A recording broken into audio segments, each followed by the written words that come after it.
All right, hello everybody. I am John Harder, and I am here with Natasha Hampton. And I met Natasha on an incredible trip on the other side of the world in Dubai, where we were on a mastermind retreat. And I was just so impressed by what Natasha was doing and all the work that she's done. So I wanted to invite her on here and just talk to her about her personal brand and what she's up to and what's coming in the future for her. So Natasha, thank you for coming on with me.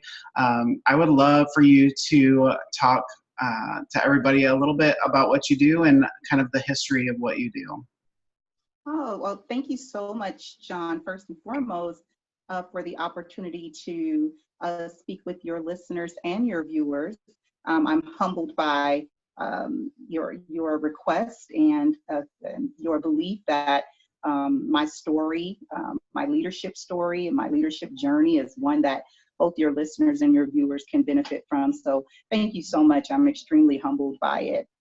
So I actually started my public sector career in 1997. I am currently the assistant city manager for the city of Rocky Mount, North Carolina. I was born and raised in Miami, Florida, and had spent 20 years working for a municipality in Broward County, Florida. And so after 20 years,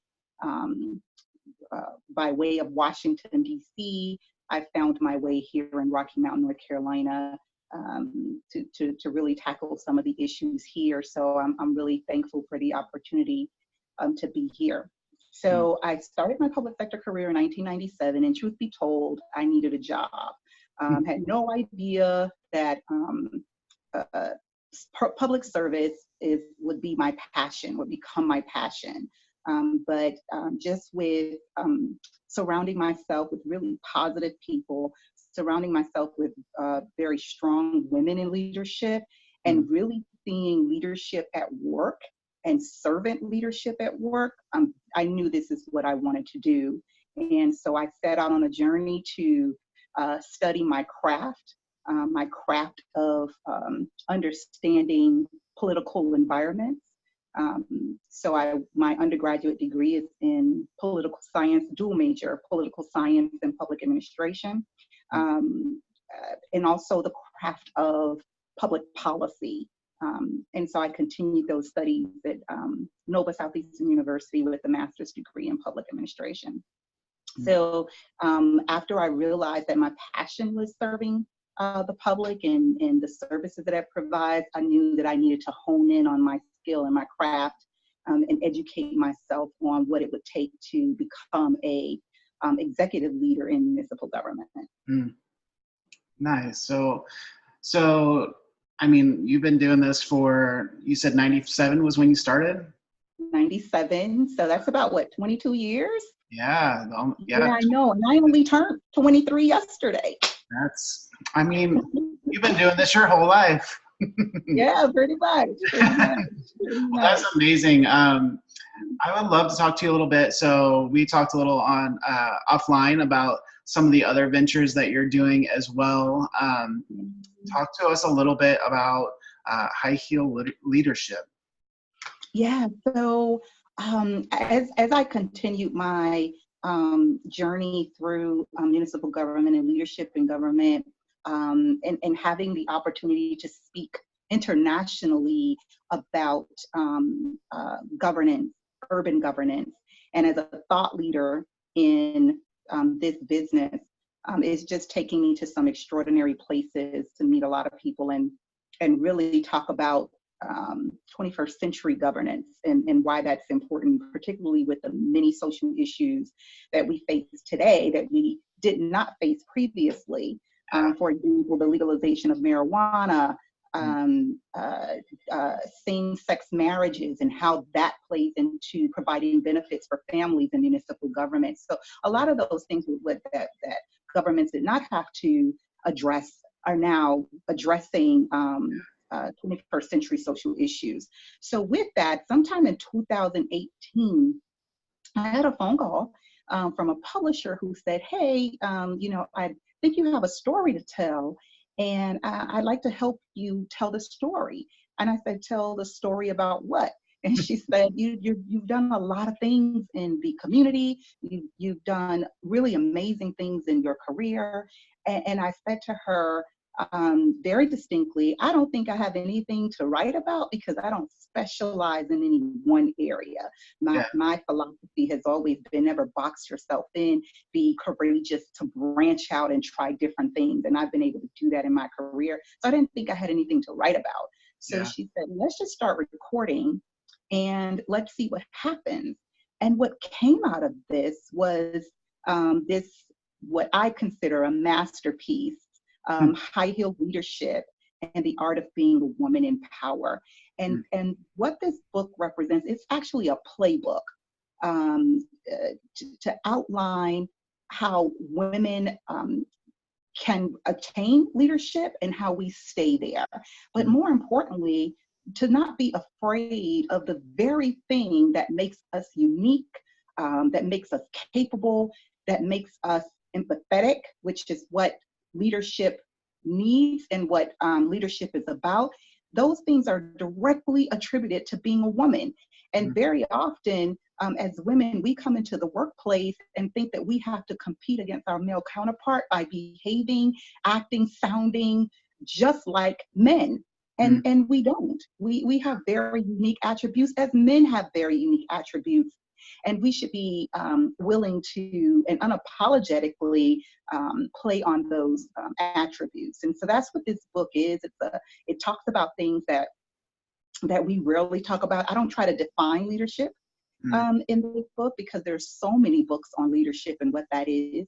I define it from a woman's perspective, and that I wear high heels every single day. High heels mean something to me.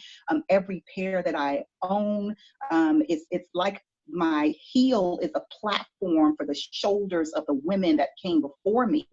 And I'm walking in my heels in representation of them. That's what this book is. And we talk about things like the way that women sometimes sabotage each other in the workplace. We often attribute not being able to reach success because of men, but a lot of times it's because of what we do to each other. So we talk about that in this book. And this book also is really talks about the different experiences I have had, and I try to relate my story and stories with how I was able to get into leadership and stay there. Well, I mean, speaking to that, without giving anything away, is there any like scenarios or kind of things that you've experienced as a woman in leadership that you can talk about? Oh, absolutely. And one that I'm sure resonates with a lot of women. I have my Me Too story.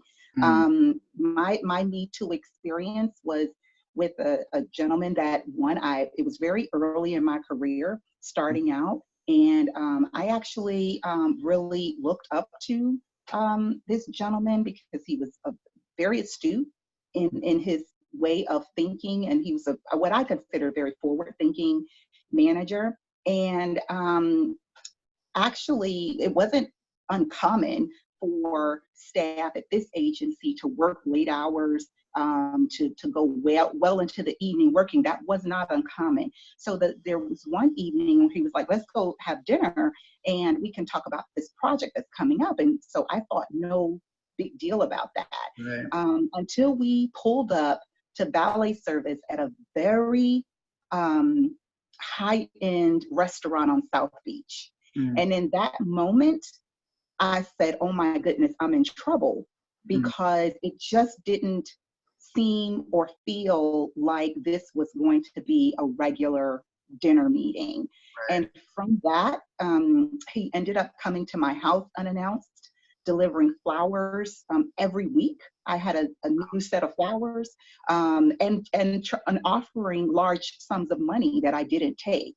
And I had to figure out, how do I deal with this? Like I'm sure so many women, particularly women that are young in their careers, really, what choice do you have? Do you say something and risk your job? Because here's someone who is a leader in the organization?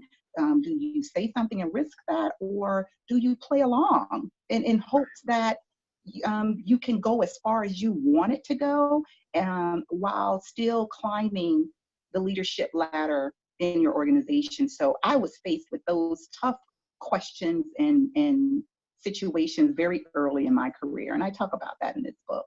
Yeah, that's so unfortunate that not only women, but any person that has to be forced into a situation when they just want to be successful in something that they love to do, that someone else kind of puts in their place of power over them. It's such an unfortunate thing, and I'm sorry to hear that. There's so many cases of that we hear about, and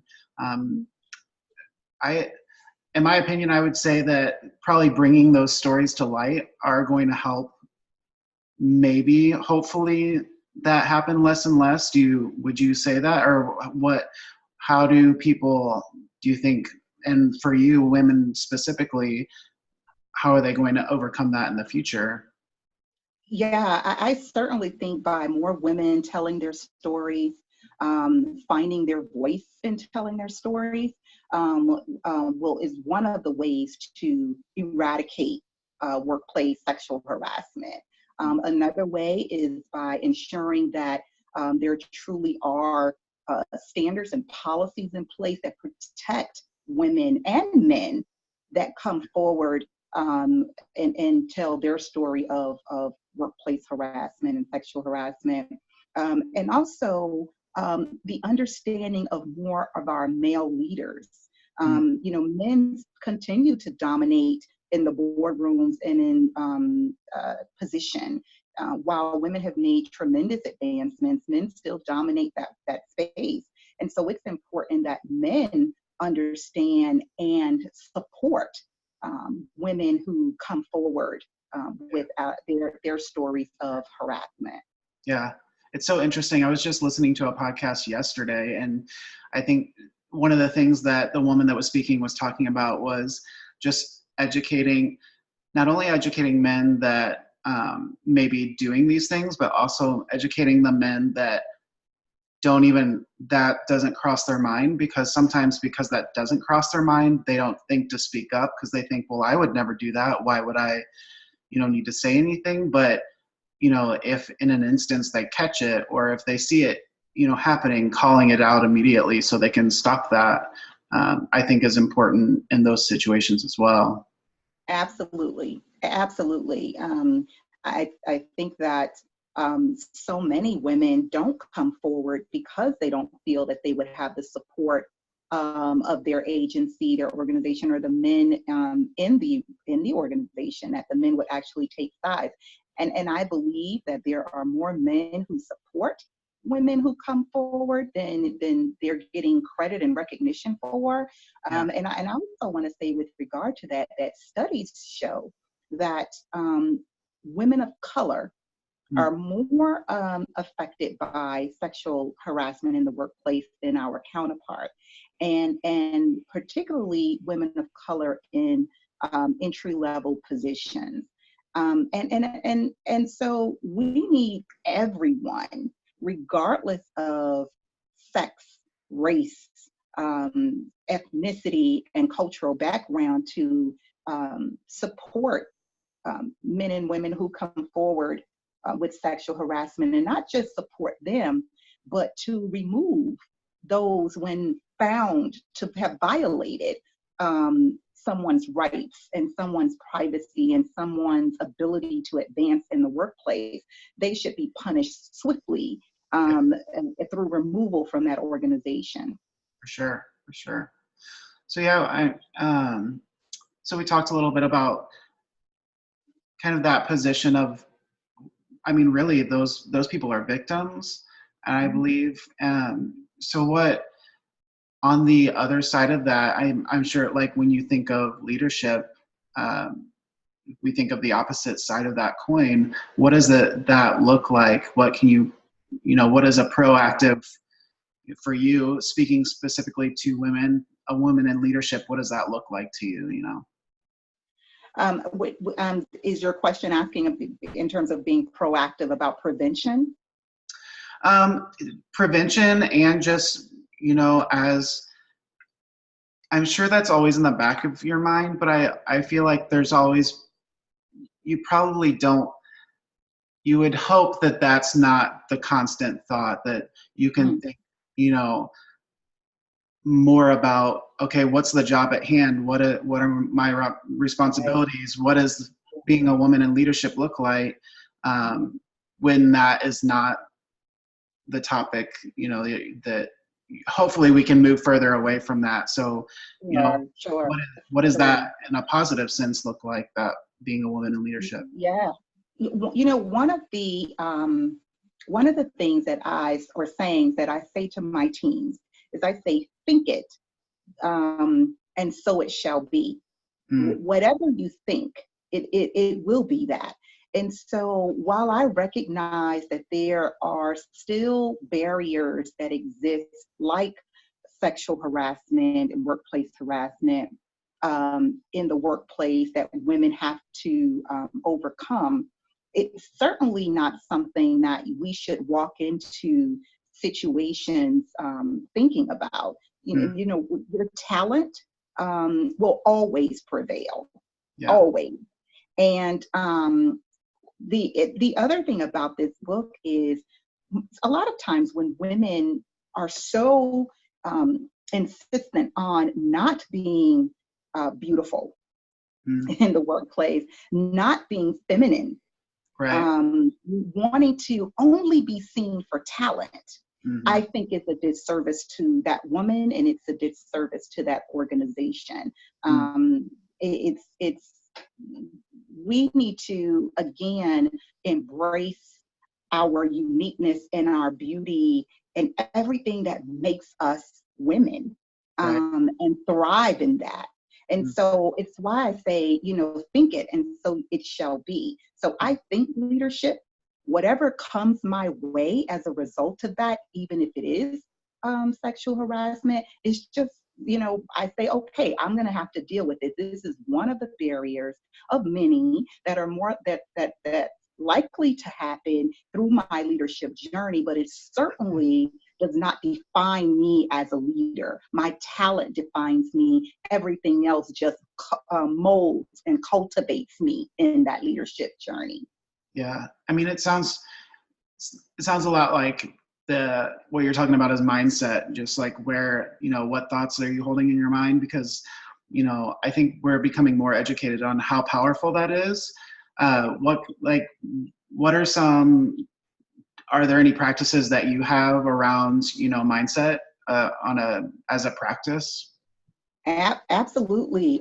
First and foremost, I am my own cheerleader, and I wake up every morning and I cheer for me. And that's a mindset. It's what I choose to do every day. I've had my moments of not understanding my value, not understanding my worth.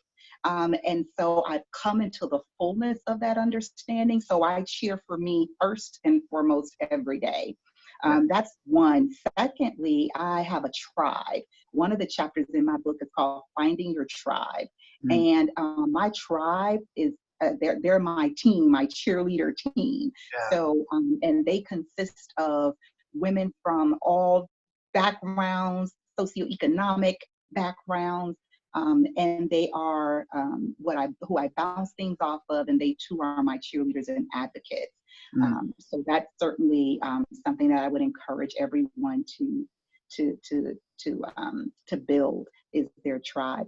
And three, in terms of mindset, is I'm a reader and a thinker, and so I read a lot about people who have overcome adversity, particularly when there's situations when society and statistics and everything was against them, and how they were able to overcome.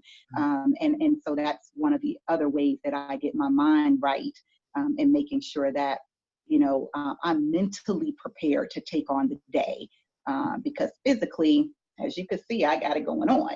So, but mentally, I have to take care of myself. Yeah, for Absolutely. sure. Yeah, and I think so much, even even the people that seemingly have it all together, if their mind is not in the right place, it doesn't matter, because it the thoughts that we hold around ourselves, speak so much to, I think, the way that we live our lives out, because like like you were saying, that where your thoughts are, the rest is going to follow that.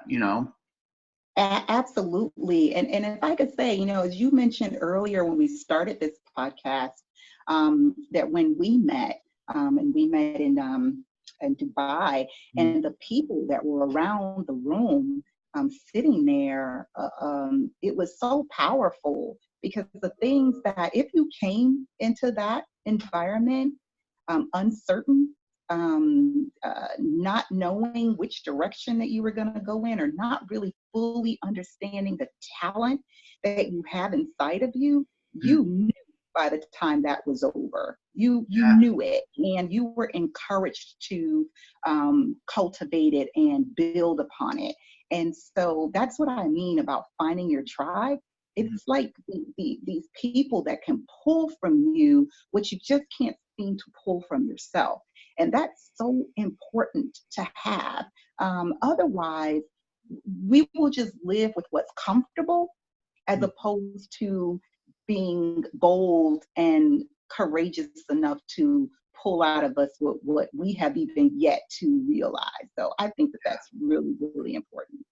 Yeah, and I, like, personally, I work with a lot of entrepreneurs and people that work by themselves, and I'm sure even in the corporate world, where people just go to an office, it's not uncommon where people are spending their whole days by themselves without, hearing that other an outside positive influence. And so it can Mhm. be very easy to, you know, anytime a negative thought kind of sneaks in, to shift that belief system. So yeah, I think that's a extremely powerful thing. Yeah, absolutely. And what's also important is that you build that community of advocacy and celebration with women who are very different, women or men that are very different from you. Mm, You don't want what I call the mirror effect.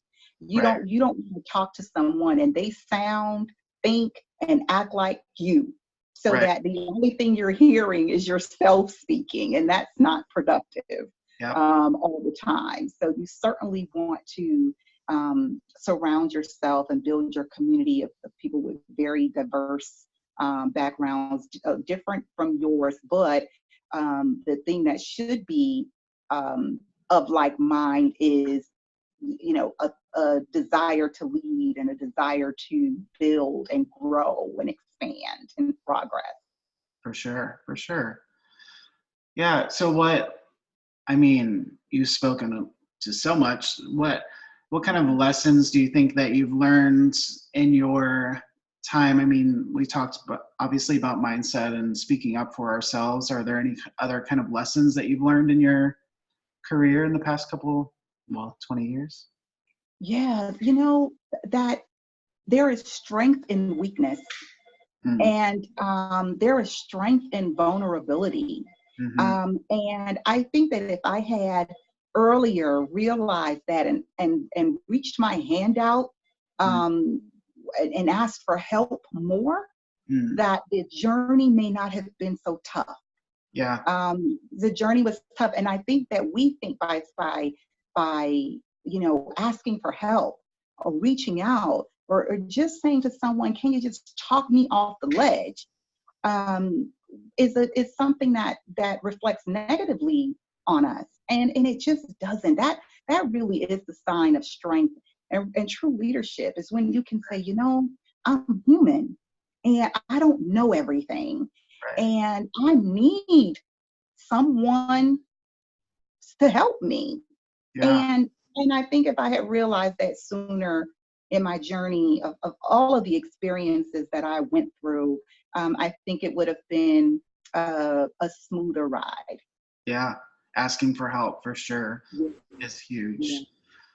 So what is, going forward, what does life look for you? What does life have in store? I don't know if we talked about it. You have a book coming out. I Yeah, do. that I is do. that high heel leadership that you were speaking to earlier. Yeah. I'm really excited about that. And actually, when I started this project, I didn't, was not a desire to become an author, or anything like that. It really was to just tell the many stories of challenges and triumphs that I've gone through in my career and through my leadership journey, and in hope that it would help young women that's coming up and women that's attained leadership positions Yeah. to be encouraged and inspired by it, and really as a platform to what happens to life after municipal government, because I really do see myself continuing to serve the public, continuing to serve um, uh, families, communities, in a different capacity, and wherever that leads me. But I certainly wanted this to be that platform for people to understand the importance of giving, the importance of service, the Mm, importance of purpose, and the importance of uh, people helping people. mm, Is that's what makes this country great, and that's what makes us great as people. yeah, absolutely. Mhm. Well, do you have a date when the book's coming out? I do not at the moment. However, if you can stay tuned to www.natashahampton.com. That's natashahampton.com. And the book, you'll find the book there, pre-sale, and then the release date will be there as well. And I'm also available for speaking engagements, motivation, or educational. I'm there for that as well. You can book on that website. And so I'm just really looking forward to another year of excellence. Yeah. I'm looking forward to many years to continue to serve. And I just truly hope that I can continue to be a vessel for God's divine purpose. Mm. And I pray for all of you, your listeners and viewers, the very same thing.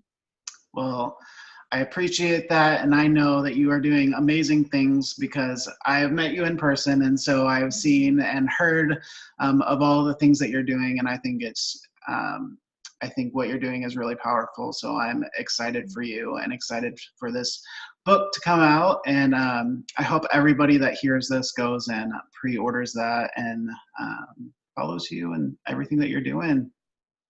Thank you, John. That book again is High Heel Leadership, The Art of Being a Woman in Power. But you can harness your power, harness your purpose, and live it out in full color. Mm. So thank you again, John, for the opportunity. And I'm so looking forward to the amazing things that you're doing. You're doing some amazing things. So I just think that it's phenomenal what you're doing, and you even branching out in Mm. your talents, because I said it when we were um, uh, internationally balling. Yes. I said it then that I think that you are such an amazing talent. Your art is just artistic. It is, and it's so silent that it's loud. And Mm. so I can't wait to see the things that you have in store for all of us. So congratulations to you, and so much more success to you. Thank you so much. So you're on at the website natashahampton.com, like you said, and you're on social media. Is that right? Are you? I am. My handle on Instagram and Twitter is at IntelLady1. That's INTELLADY, and the number one on Instagram and Twitter. I am Natasha Hampton on both Facebook and LinkedIn. Awesome. Well, I will link all of those links below too, so people can follow that. And again, I just thank you so much for your time and talking to everyone today. Thank you, John. I appreciate the opportunity. And everybody take care of yourself and take care of others. That's our only purpose for for giving space on this earth. Take care of yourself and others. Thank you so much. Thank you, Natasha. Have a great day. You too.